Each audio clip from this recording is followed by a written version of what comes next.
Yes. Okay, so now remember, we don't want to forget the risk. Your risk diagnosis, remember we said they have there's two types. We have the problem, we have the cause. So we want to make sure we set up the same goals, right? The same interventions. Doesn't mean we're gonna have the same because it's a different problem. So what I mean by that, we said risk for fall. That was a problem, right? It's a different diagnosis. So you're not going to have the same goals, the same interventions. It's a different problem.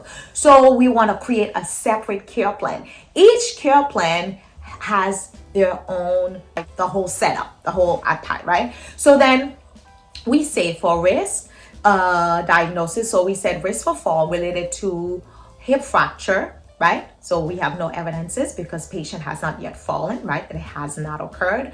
So then you're gonna have short-term goals and long-term goals for your client. So an example, short-term goals for your client who has risk for fall, I usually say patient will not fall during my shift, period.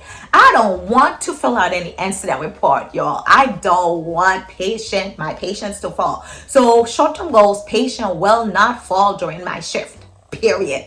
And for short-term goals, we could say patient will understand the disease process between falls and hip fracture. If I have a hip fracture, I am at risk for fall. So I need to be careful. I need to ask for help, right? So that's why that could be a long-term goal, right?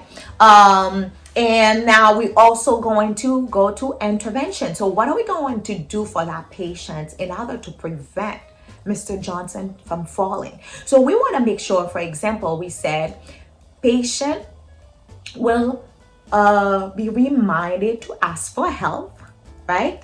As needed. Very important because it's at risk for fall. Please, Mr. Johnson, if you need to go to the bathroom, please, here's a call light. This is your other interventions. So the nurse will place call light within reach. So call light within reach, right? Another reasons usually people fall.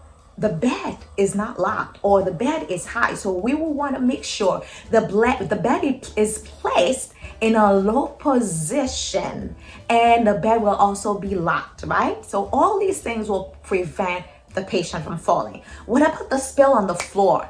Well, the floor will be cluttered free or spill free, right? So we want to make sure all these are preventive measures.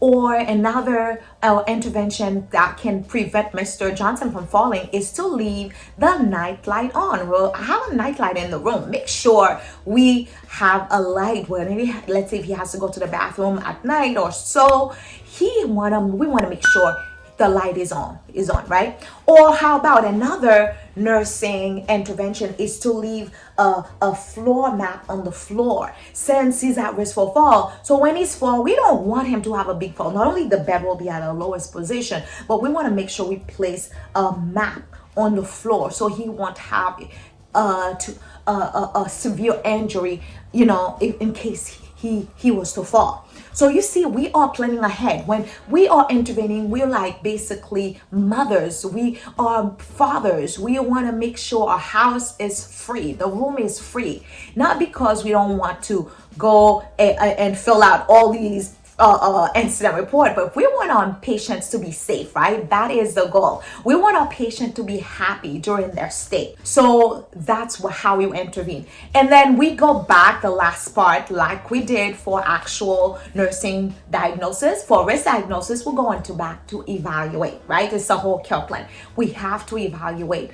Okay, did we reach the goal? Since we said the goals was that patient will not fall during our shift, short-term goal and long-term goal. Patient will understand the disease process or the relationship between falls and hip fracture.